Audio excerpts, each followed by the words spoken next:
Sudah akhir tahun, rancangan APBDes belum disusun dan belum ditetapkan.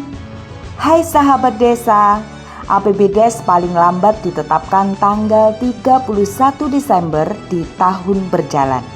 Namun di sisi lain, saat ini PMK tentang besaran dana desa ke setiap desa belum ada dan peraturan Menteri Desa tentang prioritas penggunaan dana desa juga belum terbit.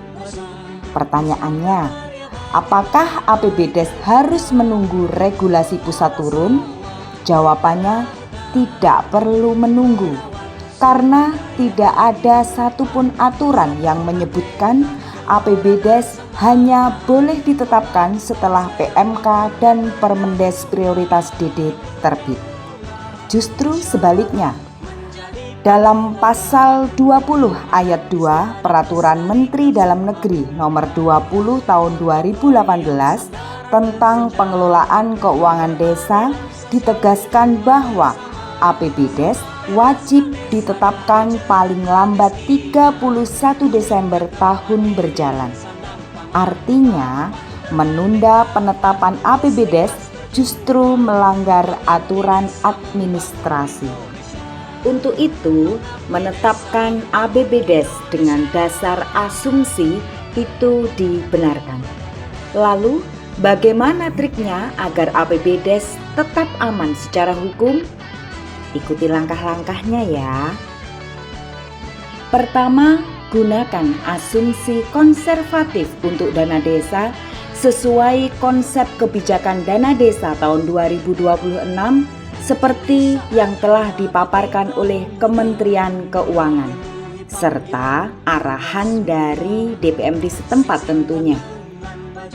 Kemudian yang kedua, jangan mengunci prioritas penggunaan dana desa secara spesifik karena Permendes prioritas belum terbit.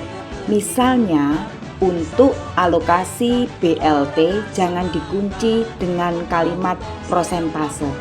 Pun demikian dengan ketapang.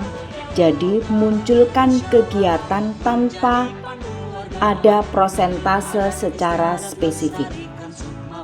Dan yang ketiga, cantumkan klausul penyesuaian regulasi di dalam peraturan desa tentang APBDes.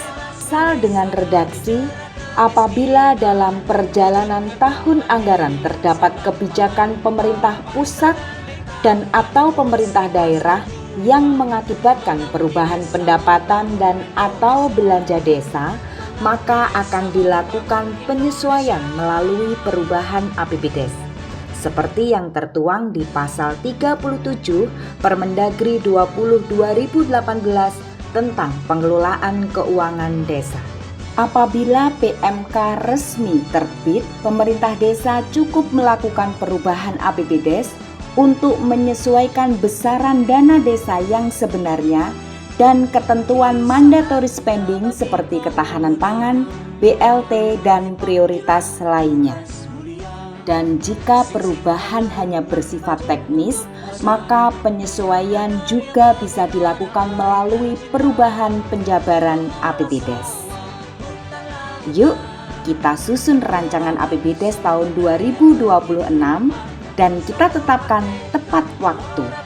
Di kesimpulannya, tidak boleh menunda penetapan APBDes, kemudian tidak boleh mengunci prosentase wajib, dan tidak boleh melaksanakan kegiatan tanpa dasar APBDes dan DPA.